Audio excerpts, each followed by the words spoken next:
నమస్కారం, ఎన్పీబీ న్యూస్ కి స్వాగతం. హెడ్లైన్ చూద్దాం.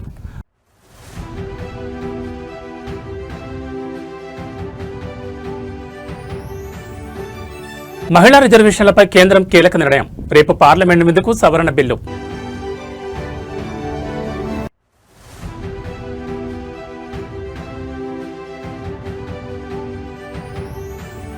నేడు ఇండియా కూటమి నేతల కీలక భేటీ. డీలిమిటేషన్ బిల్లుపై చర్చించనున్న నేతలు.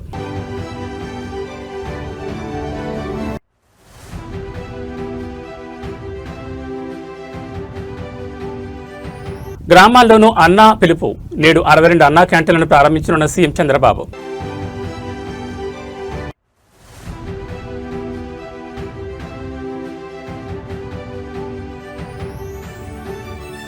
టీడీపీలో నూతన శకం. జాతీయ వర్కింగ్ ప్రెసిడెంట్గా నారా లోకేష్.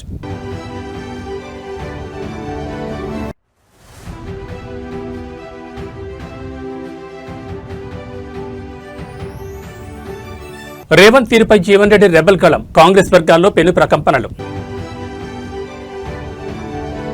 ఇక డీటెయిల్స్ చూస్తే దేశ రాజకీయాల్లో మహిళల భాగస్వామ్యాన్ని మరింత పటిష్టం చేసే దిశగా కేంద్ర ప్రభుత్వం కీలక అడుగు వేయనుంది. రేపు పార్లమెంట్ వేదికగా మహిళా రిజర్వేషన్ చట్ట సవరణ బిల్లును సభ ముందుకు తీసుకురావాలని ప్రభుత్వం నిర్ణయించింది. ఇప్పటికే ఆమోదం పొందిన మహిళా రిజర్వేషన్ చట్టంలోని కొన్ని సాంకేతిక అంశాలు మరియు అమలు ప్రక్రియకు సంబంధించిన కీలక సవరణలను ఈ బిల్లులో ప్రతిపాదించనున్నట్లు సమాచారం.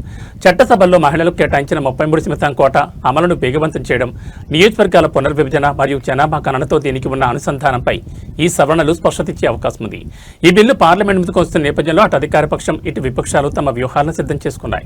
ఈ సవరణల ద్వారా మహిళా సాధికారతకు మరింత బలం చేకూరుతుందని, చారిత్రాత్మక నిర్ణయం దిశగా అడుగులు వేస్తున్నామని కేంద్ర వర్గాలు పేర్కొంటున్నాయి.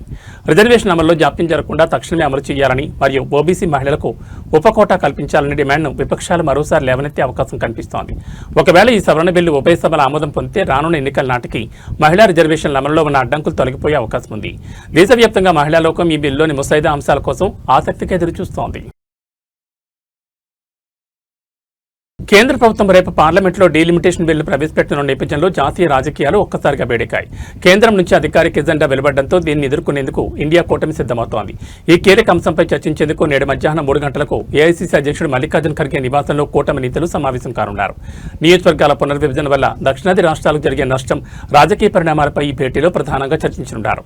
తెలంగాణ ముఖ్యమంత్రి రేవంత్ రెడ్డి నేడు ఢిల్లీ పర్యటనకు వెళ్తున్నారు. ఇండియా కూటమి సమావేశంలో పాల్గొనడంతో పాటు రాష్ట్ర ప్రయోజనాల లక్ష్యంగా ఆయన పావులు కదుపుతున్నారు. ముఖ్యంగా నియోజకవర్గాల విభజన విషయంలో హైబ్రిడ్ మోడల్ను తెరపైకి తీస్తున్న సీఎం రేవంత్ దీనికి జాతీయ నేతల మద్దతు కూడగట్టే ప్రయత్నం చేయనున్నారు. ఈ పర్యటనలో భాగంగా పలువురు కేంద్ర మంత్రులను కూడా కలిసి రాష్ట్రానికి రావాల్సిన నిధులు, పెండింగ్ ప్రాజెక్టుల గురించి చర్చించే అవకాశం ఉంది. కేంద్రం ప్రవేశపెట్టబోయే బిల్లుపై కాంగ్రెస్ అధిష్టానంతో కలిసి ఉమ్మడి వ్యూహాన్ని ఖరారు చేయడం ఈ పర్యటనలో అత్యంత కీలకం కానుంది.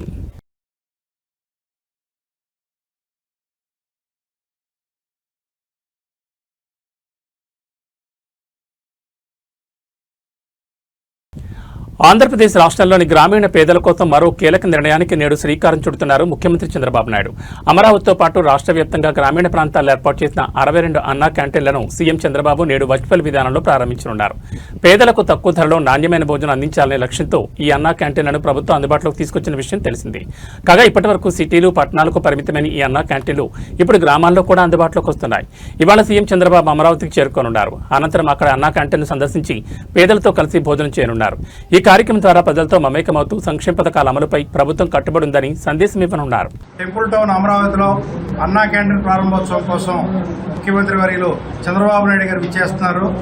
దాదాపు రాష్ట్రంలోని 60 అన్నా క్యాంటీన్లని ఓపెనింగ్ చేయడం కోసం మా యొక్క అమరావతిని ఎంచుకోవడం మేము చాలా సంతోషంగా భావిస్తున్నాను. ప్రతిరోజు కూడా ఎంతో మందికి అన్నం పెట్టే ఈ అన్నా క్యాంటీన్లు అన్ని మండల కేంద్రాల్లో కూడా ఒక క్యాంటీన్ ఇవ్వమని మనం మా నాయకుడిని అడిగి నేను తెచ్చుకునే విధంగా నేను ప్రయత్నం చేస్తాను. ఈ సందర్భంగా నేను తెలియజేస్తాను. తెలుగుదేశం పార్టీని రాబోయే 2029 ఎన్నికలకు సమరోత్సాహంతో సిద్ధం చేసే క్రమంలో అధినేత నారా చంద్రబాబు నాయుడు విప్లవాత్మక నిర్ణయాలు తీసుకున్నారు. పార్టీ జాతీయ, రాష్ట్ర కమిటీలను ప్రకటిస్తూ విధేయత, కష్టపడే తత్వానికి పెద్దపీట వేశారు. పార్టీలో నూతన నాయకత్వాన్ని ప్రోత్సహించే దిశగా మంత్రి నారా లోకేష్ ను జాతీయ వర్కింగ్ ప్రెసిడెంట్ గా నియమించారు. ఇక ఆంధ్రప్రదేశ్ రాష్ట్ర అధ్యక్షుడిగా పల్లా శ్రీనివాసరావును కొనసాగిస్తూ పార్టీ పట్ల ఆయనకున్న అంకిత భావాన్ని గుర్తించారు. ఈ నూతన కార్యవర్గంలో చంద్రబాబు నాయుడు సామాజిక సమీకరణాలకు అత్యంత ప్రాధాన్యతనిచ్చారు. మొత్తం 185 మందితో కూడిన రాష్ట్ర కమిటీలో 122 స్థానాలకు బడుగు బలహీన వర్గాలు కేటాయించి సామాజిక విప్లవానికి తెరలేపారు. ఇందులో బీసీలకు 77, ఎస్సీలకు 25, ఎస్టీలకు 7 మరియు మైనార్టీలకు 13 స్థానాలు కల్పించారు. శాతాల వారీగా చూస్తే బీసీలకు 40%, ఎస్సీలకు 25% చొప్పున ప్రాతినిధ్యం లభించింది. 2029 ఎన్నికలను దృష్టిలో పెట్టుకుని భవిష్యత్తులో రాబోయే నియోజకవర్గాల పునర్వ్యవస్థీకరణ మరియు 33% మహిళా రిజర్వేషన్లను పరిగణలోకి తీసుకుని మహిళలకు పెద్దపీట వేస్తారు. రాష్ట్ర కమిటీలో ఏకంగా 50 మంది మహిళలకు చోటు కల్పించడం విశేషం. పార్టీ చరిత్రలో ఎన్నడూ లేని విధంగా కింది స్థాయి కార్యకర్తలకు అత్యున్నత గౌరవం దక్కింది. పార్టీ నిర్ణాయక మండలి అయిన పొలిట్ బ్యూరోలో సామాన్య కార్యకర్తలను నియమించి చంద్రబాబు అందరినీ ఆశ్చర్యపరిచారు. ఓ మండల పార్టీ అధ్యక్షురాలని నేరుగా పొలిట్ బ్యూరోలోకి తీసుకోవడం ద్వారా పార్టీ కోసం కష్టపడే వారికి అవకాశం ఇవ్వద్దని నిరూపించారు. 29 మందితో పొలిట్ బ్యూరో, 31 మందితో జాతీయ కమిటీని కూర్చారు. జాతీయ కమిటీలో 3 ప్రధాన కార్యదర్శులు, 18 మంది ఉపాధ్యక్షులు మరియు 10 మంది అధికార ప్రతినిధులకు అవకాశం కల్పించారు. మొత్తంగా పార్టీ యంత్రాంగాన్ని కొత్త పుంతలు తొక్కించేలా ఈ నియామకాలు జరిగాయి. రాష్ట్ర కమిటీలో 7 ప్రధాన కార్యదర్శులు, 16 మంది ఉపాధ్యక్షులు, 14 మంది అధికార ప్రతినిధులు, 10 మంది జోనల్ కోఆర్డినేటర్లను నియమించారు. వీటితో పాటు నాలెడ్జ్ కమిటీ, హెచ్ఆర్డీ కమిటీలో కూడా నియామకాలు పూర్తి చేశారు.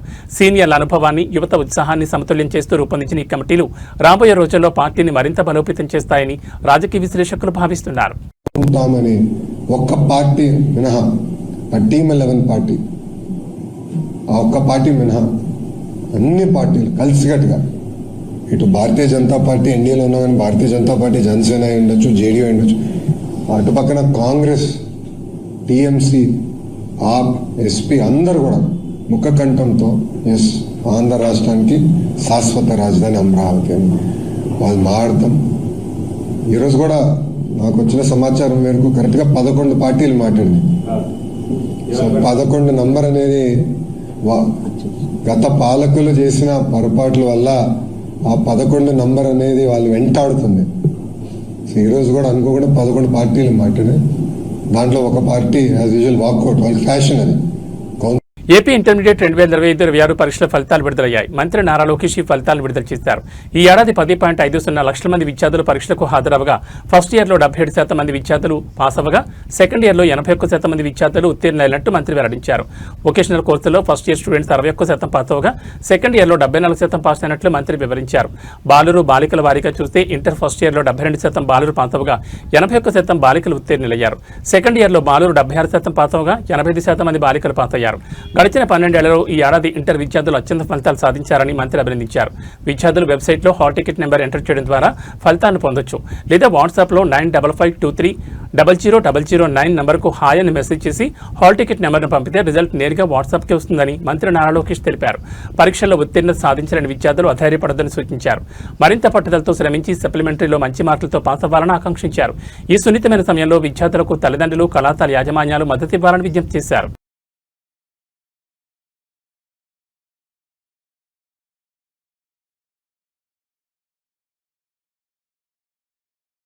కాంగ్రెస్ పార్టీ అనేది ఇప్పుడు రేవంత్ రెడ్డి ప్రైవేట్ లిమిటెడ్ కంపెనీగా మారింది. పార్టీని ఆయన క్రమక్రమంగా ఖతం చేస్తున్నాడంటూ జీవన్ రెడ్డి ఘాటు వ్యాఖ్యలు చేశారు. కనీసం సొంత పార్టీ ఎమ్మెల్యేలకు కూడా ముఖ్యమంత్రి అపాయింట్మెంట్ ఇవ్వడం లేదని, ప్రజాప్రతినిధులను గౌరవించే సంస్కృతి రేవంత్ రెడ్డికి లేదని మండిపడ్డారు. ఈ సందర్భంగా మాజీ ముఖ్యమంత్రి కేసీఆర్ తీరును జీవన్ రెడ్డి కొనియాడారు. కేసీఆర్ నా వయసును గౌరవిస్తారు, నన్ను ఎప్పుడూ అన్నా అని పిలుస్తారు. కేసీఆర్కు ప్రజలంటే అపారమైన గౌరవం ఉంది, కానీ రేవంత్ రెడ్డికి అహంకారం తప్ప ప్రజల పట్ల గౌరవం లేదని విమర్శించారు. తన రాజకీయ భవిష్యత్తుపై స్పందిస్తూ జీవన్ రెడ్డి కీలక వ్యాఖ్యలు చేశారు. నేను బీఆర్ఎస్లో చేరడం అనేది ప్రజల కాంక్ష అని కొనడం రాజకీయ వర్గాల్లో పెద్ద ఎత్తున చర్చకు దారితీసింది. కాంగ్రెస్ పార్టీలో తనకు జరుగుతున్న అవమానం పట్ల ఆయన తీవ్ర అసంతృప్తితో ఉన్నట్టు ఈ వ్యాఖ్యలు స్పష్టం చేస్తున్నాయి. ముఖ్యమంత్రిపై సీనియర్ నేత జీవన్ రెడ్డి చేసిన ఈ వ్యాఖ్యలు కాంగ్రెస్ వర్గాల్లో కలకలం సృష్టించాయి. ఒకవైపు ప్రభుత్వం ప్రతిష్టాత్మక పథకాలతో ముందుకు వెళ్తుంటే సొంత పార్టీ నేతలే ఈ స్థాయిలో విమర్శలు చేయడం ప్రభుత్వానికి ఇబ్బందికరంగా మారింది. దీనిపై రేవంత్ రెడ్డి వర్గం లేదా పీసీసీ ఏ విధంగా స్పందిస్తుందో వేచి చూడాలి. కాంగ్రెస్ పార్టీను ప్రైవేట్ లిమిటెడ్ కంపెనీలుగా తయారు చేసుకుని తెలంగాణ రాష్ట్ర కాంగ్రెస్ పార్టీని ఏదైతుందో ఒక ప్రైవేట్ లిమిటెడ్ కంపెనీగా తయారు చేసుకున్నారా? ఏదైనా పార్టీ సూచనల మేరకు ప్రభుత్వం నడవాలి, అది రివర్స్ గా ప్రభుత్వ సూచనల మేరకు పార్టీ నడుస్తుందా? మరి కేసీఆర్ గారు ఒక విధంగా ప్రజా జీవితంలో సమకాలీకుడే, కానీ బీఆర్ఎస్ రాష్ట్ర పార్టీ అధ్యక్షుడు, మరి బీఆర్ఎస్ పార్టీ రాష్ట్ర శాఖ అధ్యక్షుడు.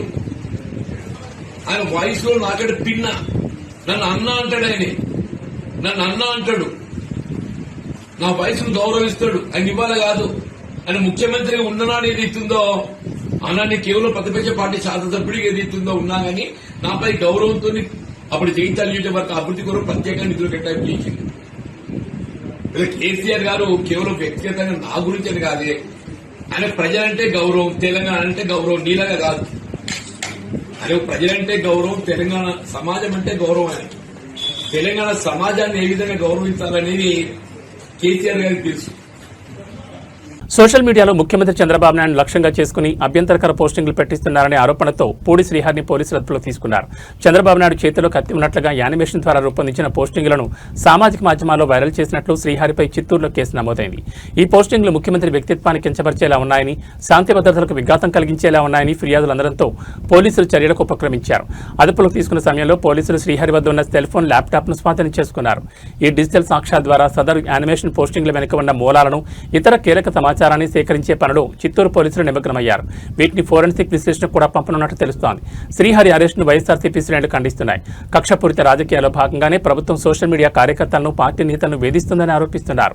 మరోవైపు సోషల్ మీడియా వేదికగా విద్వేషాలు రెచ్చగొట్టేలా, ముఖ్యమంత్రిని కించపరిచేలా వ్యవహరించేలా వారిని వదిలిపెట్టే ప్రసక్తి లేదని కూటమి నేతలు స్పష్టం చేస్తున్నారు. కాగా జగన్ ప్రభుత్వ హయాంలో సిపిఆర్ఓగా పనిచేసిన శ్రీహరి ప్రస్తుతం వైఎస్ఆర్సీపీ సోషల్ మీడియా కార్యకలాపాలను పర్యవేక్షిస్తున్నారు.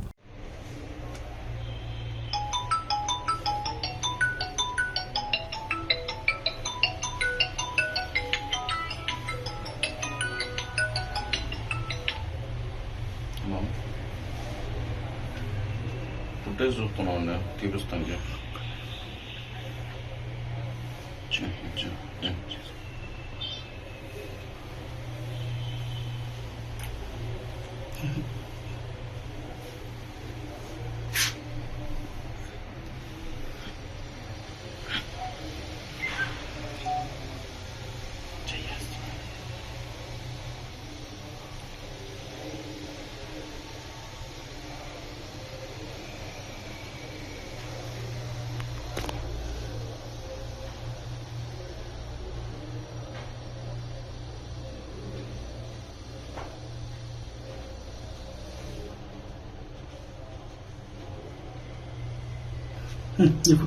తెలంగాణ ముఖ్యమంత్రి రేవంత్ రెడ్డి సొంత మండలమైన వంగూరులో ఇసుక మాఫియా బరితెగిస్తోంది. ప్రభుత్వ నిబంధనలు తుంగలో తొక్కి అనుమతుల పేరుతో అక్రమంగా ఇసుక దందాను కొనసాగిస్తున్నారు. రాత్రి సమయాల్లో విచ్చలవిడిగా ఇసుక తరలిస్తున్నా అధికారులు పట్టించుకోవడం లేదనే విమర్శలు వెలువెత్తున్నాయి. ఇసుక మాఫియా ఆగడాలపై దుందుబి వాగు సమీప గ్రామస్తులు తిరగబడుతున్నారు. ఇక్కడ నుంచి రాత్రి వేళ అక్రమంగా ఇసుక తరలిస్తున్న వారిని పోల్కంపల్లి గ్రామస్తులు అడ్డుకున్నారు. రాత్రిపూట ఇసుకను తరలిస్తున్న పలు ట్రాక్టర్లను స్థానికులు నిలిపివేసి నిరసన వ్యక్తం చేశారు. మన ఇసుక మన వాహనం పథకం ద్వారా మాత్రమే ఇసుకను తరలించాలని జిల్లా కలెక్టర్ స్పష్టమైన ఆదేశాలు జారీ చేసినప్పటికీ క్షేత్రస్థాయిలో పరిస్థితి భిన్నంగా ఉంది. కొంతమంది అధికారులు ఇసుక మాఫియాతో చేతులు కలిపి కలెక్టర్ ఆదేశాలను బేఖాతరు చేస్తున్నారనే ఆరోపణలు వస్తున్నాయి. నిబంధనల ప్రకారం అనుమతులుంటే పగటి సమయంలోనే రవాణా చేయాల్సిండగా గుట్టు చప్పుడు కాకుండా రాత్రి వేళలో ఇసుకను తరలించడంపై అనుమానాలు వ్యక్తమవుతున్నాయి. అక్రమ రవాణాను ప్రశ్నిస్తున్న గ్రామస్తులపై ఇసుక మాఫియా ఒత్తిళ్లు తీసుకురావడమే కాకుండా బెదిరింపులకు పాల్పడుతున్నట్లు సమాచారం. సీఎం ప్రాతినిధ్యం వహిస్తున్న ప్రాంతాల్లోనే ఇలాంటి అక్రమాలు జరగడంపై స్థానికులు మండిపడుతున్నారు. ప్రభుత్వ ఆదాయానికి గండికొడుతూ పర్యావరణానికి హాని కలిగిస్తున్న ఈ ఇసుక అక్రమ రవాణాను అధికారులు ఎందుకు అడ్డుకోవడం లేదని ప్రజలు ప్రశ్నిస్తున్నారు. ఇప్పటికైనా ఉన్నతాధికారులు స్పందించి రాత్రిపూట సాగుతున్న ఈ అక్రమ దందాపై కఠిన చర్యలు తీసుకోవాలని దుంది విభాగు పరివాహక గ్రామస్తులు డిమాండ్ చేస్తున్నారు. దొంగతనంగా నైట్ పూట ఇసుక కొడుతున్నారు. ఇక్కడ గ్రామస్తులు, వార్డు మెంబర్ పరశురాములు, కోల్కంపల్లి సర్పంచ్ కొడుకు అందరు ఆపిరు. ఈ బండి ఆపిరు. ఏడు కొడుతున్నావు ఇసుకే? స్కూల్కు నైట్ పూట ఎందుకు కొట్టాలి దొంగతనంగా? మార్నింగ్ కొట్టొచ్చు కదా అంటున్నా. కలెక్టర్ చెప్పిండు మన ఇసుకే మన వాహనం పనులు నడవాలని గవర్నమెంట్ పరంగా. నైట్ పూట ఎందుకు కొట్టాలి దొంగతనంగా ఎందుకు చెప్పాలి? ఇప్పుడు నాకు ఎస్ఐ చేసిన ఫోను, నైట్ పూట కొడతారు దొంగతనంగా అనేసి మహేష్ గౌడ్ ఎస్ఐ గారు నాకు చెప్పారు. బండ్లు వస్తాయి నువ్వు ఆపకబ్బా అని నాకు చెప్తున్నాడు. నైట్ పూట దొంగతనంగా ఎందుకు కొట్టాలి? పొద్దుగాల పూట కొట్టవచ్చు కదా. ఎమ్మెల్యే చెప్పిండు, మినిస్టర్ చెప్పిండు, సీఎం గారు చెప్పారు అని చెప్తున్నావు కదా. మరి మార్నింగ్ పూట కొట్టవచ్చు కదా. నువ్వు నైట్ పూట ఎందుకు కొడుతున్నావు? మీ ఓనర్ ఎవరు? మీ ఓనర్ పేరు ఏం పేరు? ముఖేష్ యాదవ్. ఏ ఊరైనా? గాజారా. ఈ బండ్లు ఏడు నుంచి నింపుకొస్తున్నావు? సైగోళ్ళు ఎవరి బండ్లు ఇవి? సైగోళ్ళు ఏడా నింపినావు? కాలువగా అంటే ఏడా నింపినావు? అదే కాలువ కాడ ఏడా నింపినావు అంటున్నా.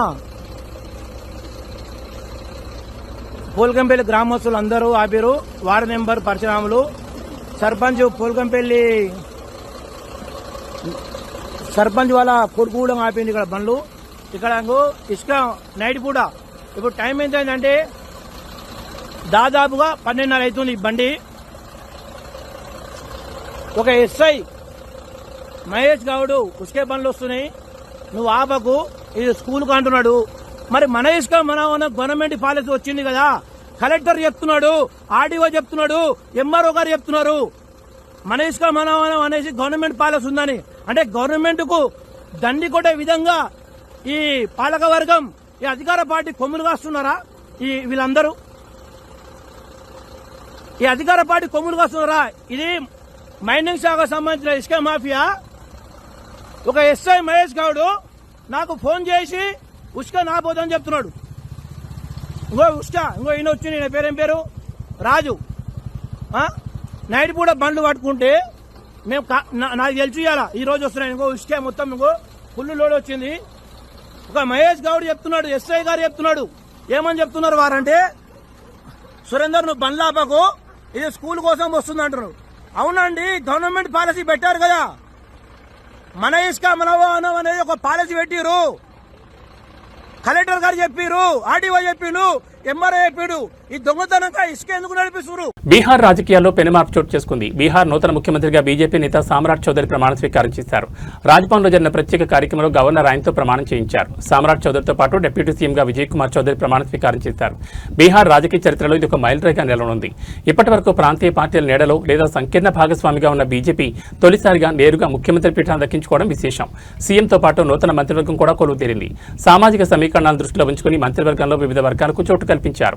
ఈ చారిత్రాత్మక కార్యక్రమానికి ప్రధాని నరేంద్ర మోడీ, కేంద్ర హోంమంత్రి అమిత్ షా హాజరు కాలేదు. ప్రస్తుతం వారు పశ్చిమ బెంగాల్ మరియు తమిళనాడు రాష్ట్రాల ఎన్నికల ప్రచారంలో బిజీగా ఉండడం వల్ల ఈ వేడుకకు రాలేకపోయారు. అయితే వారు ఫోన్ ద్వారా నూతన ముఖ్యమంత్రికి, డిప్యూటీ సీఎంకు తమ శుభాకాంక్షలు తెలిపారు. నూతన ముఖ్యమంత్రి సామ్రాట్ చౌదరి ముందు ఇప్పుడు అనేక సవాళ్లున్నాయి. ముఖ్యంగా రానున్న ఎన్నికల దృష్ట్యా పరిపాలనను గాడిలో పెట్టడం, అభివృద్ధి పథకాలను ప్రజల్లోకి తీసుకెళ్లడంపై ఆయన దృష్టి సారించనున్నారు. బీజేపీ అగ్రనాయకత్వం నమ్మకాన్ని నిలబెట్టుకుంటూ రాష్ట్రంలో పార్టీని మరింత బలోపేతం చేసే బాధ్యత ఇప్పుడు ఆయన భుజస్కంధాలపై ఉంది. मैं सम्राट चौधरी ईश्वर की शपथ लेता हूं कि मैं विधि द्वारा स्थापित भारत के संविधान के प्रति सच्ची श्रद्धा और निष्ठा रखूंगा। मैं भारत की प्रभुता और अखंडता अक्षुण्ण रखूंगा। मैं बिहार राज्य के मुख्यमंत्री के रूप में अपने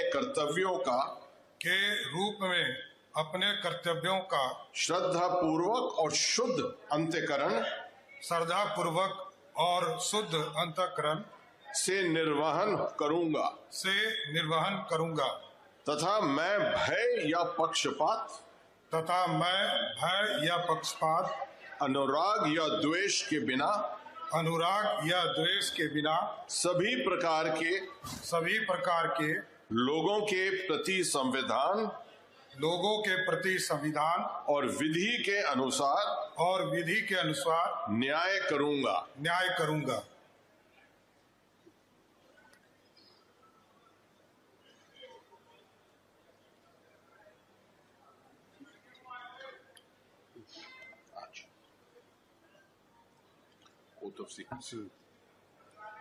Oath of secrecy.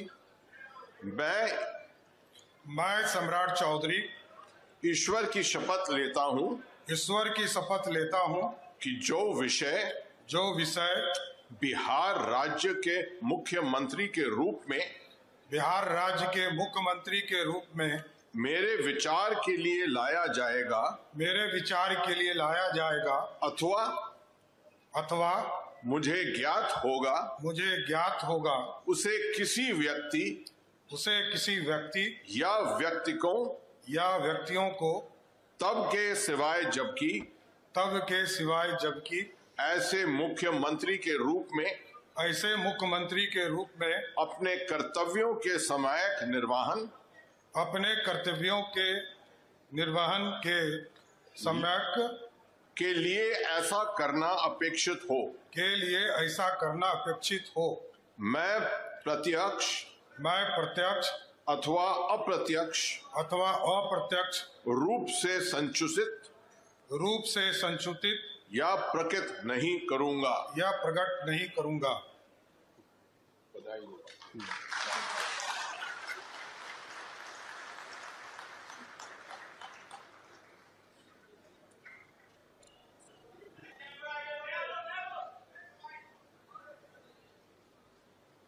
కామారెడ్డి జిల్లా ఎల్లారెడ్డి పట్టణంలోని మహాత్మా జ్యోతిబా పూలే బీసీ బాలికల వసతి గృహంలో తీవ్ర విషాదం నెలకొంది. హాస్టల్లో ఉండి చదువుకుంటున్న 8వ తరగతి విద్యార్థిని శ్రావణి గుండెపోటుతో మృతి చెందడం స్థానికంగా కలకలం రేపింది.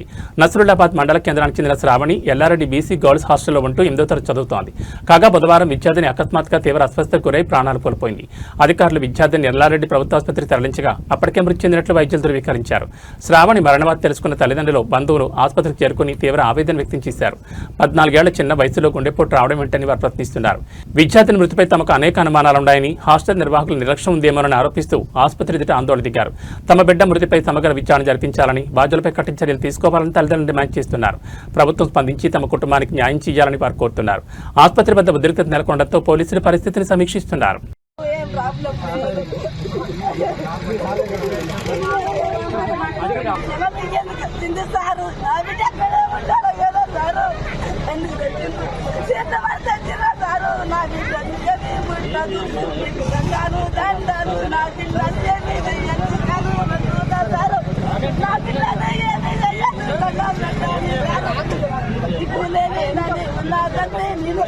హైదరాబాద్లోని ఔటర్ రింగ్ రోడ్పై ఘోర రోడ్డు ప్రమాదం జరిగింది. చెట్లకు నీళ్లు పోస్తున్న ట్యాంకర్ ఢీకొని తండ్రి 2.5 ఏళ్ల కుమారుడు దుర్మరణం చెందారు.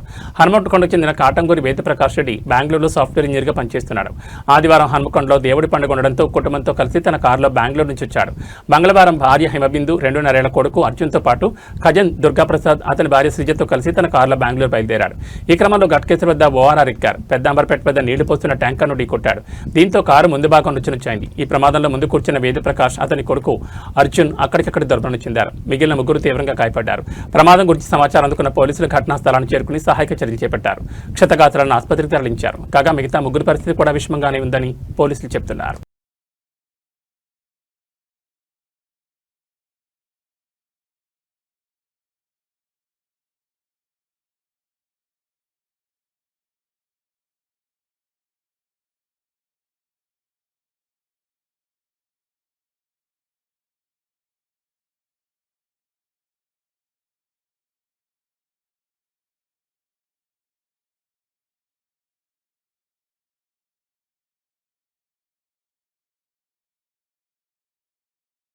ఏవీ బులెటిన్ విశేషాలు. నమస్కారం.